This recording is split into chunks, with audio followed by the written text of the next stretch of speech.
Hi welcome to UTV.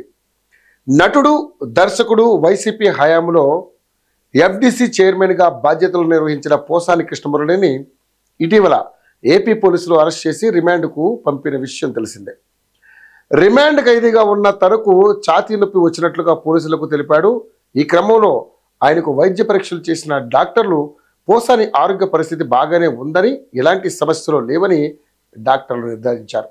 అయితే ఈ రోజు మళ్ళీ తనకు ఛాతీలో నొప్పి వస్తుందని చెప్పడంతో పోసానికి మరోసారి ప్రభుత్వ వైద్యులతో పరీక్షలు నిర్వహించారు.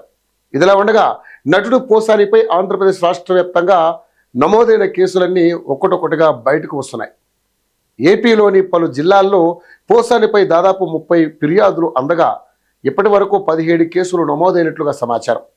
వీటన్నింటిలోనూ పోసానిని విచారించేందుకు ఆయా జిల్లాల పోలీసులు రెడీ అవుతున్నారు. పల్నాడు జిల్లా నరసరావుపేటలో పోసానిపై కేసు నమోదైంది.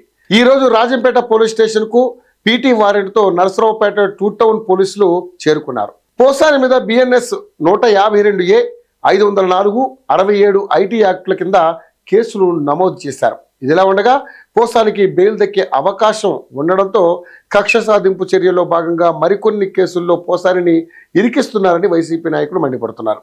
అయితే నరసరావుపేటకు పోసాని కృష్ణమురళిని తరలించే సందర్భంలో కొన్ని నాటకీయ పరిణామాలు చోటు చేసుకున్నాయి.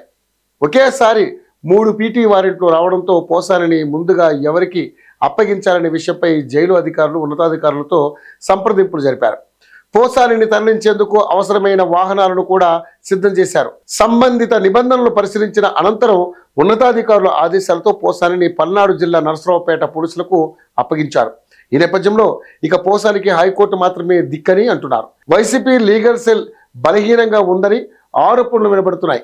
వైసీపీ అధికారంలో ఉన్నప్పుడు టీడీపీ లీగల్ సెల్ చాలా యాక్టివ్గా పనిచేసి వైఎస్ జగన్ హయాంలో నమోదైన కేసుల నుండి టీడీపీ తొందరగా బయటపడిందని, చంద్రబాబు అరెస్టు సమయంలో రిమాండ్ అంశంపై టీడీపీ లీగల్ సెల్ చాలా యాక్టివ్గా పనిచేసిందని ఏపీ రాజకీయ వర్గాల్లో చర్చ జరుగుతోంది. పోసానిపై నమోదైన అన్ని కేసుల్ని హైకోర్టులో వాదిస్తే పోసానికి తొందరగా ఊరట లభిస్తుందని వార్తలు వస్తున్నాయి.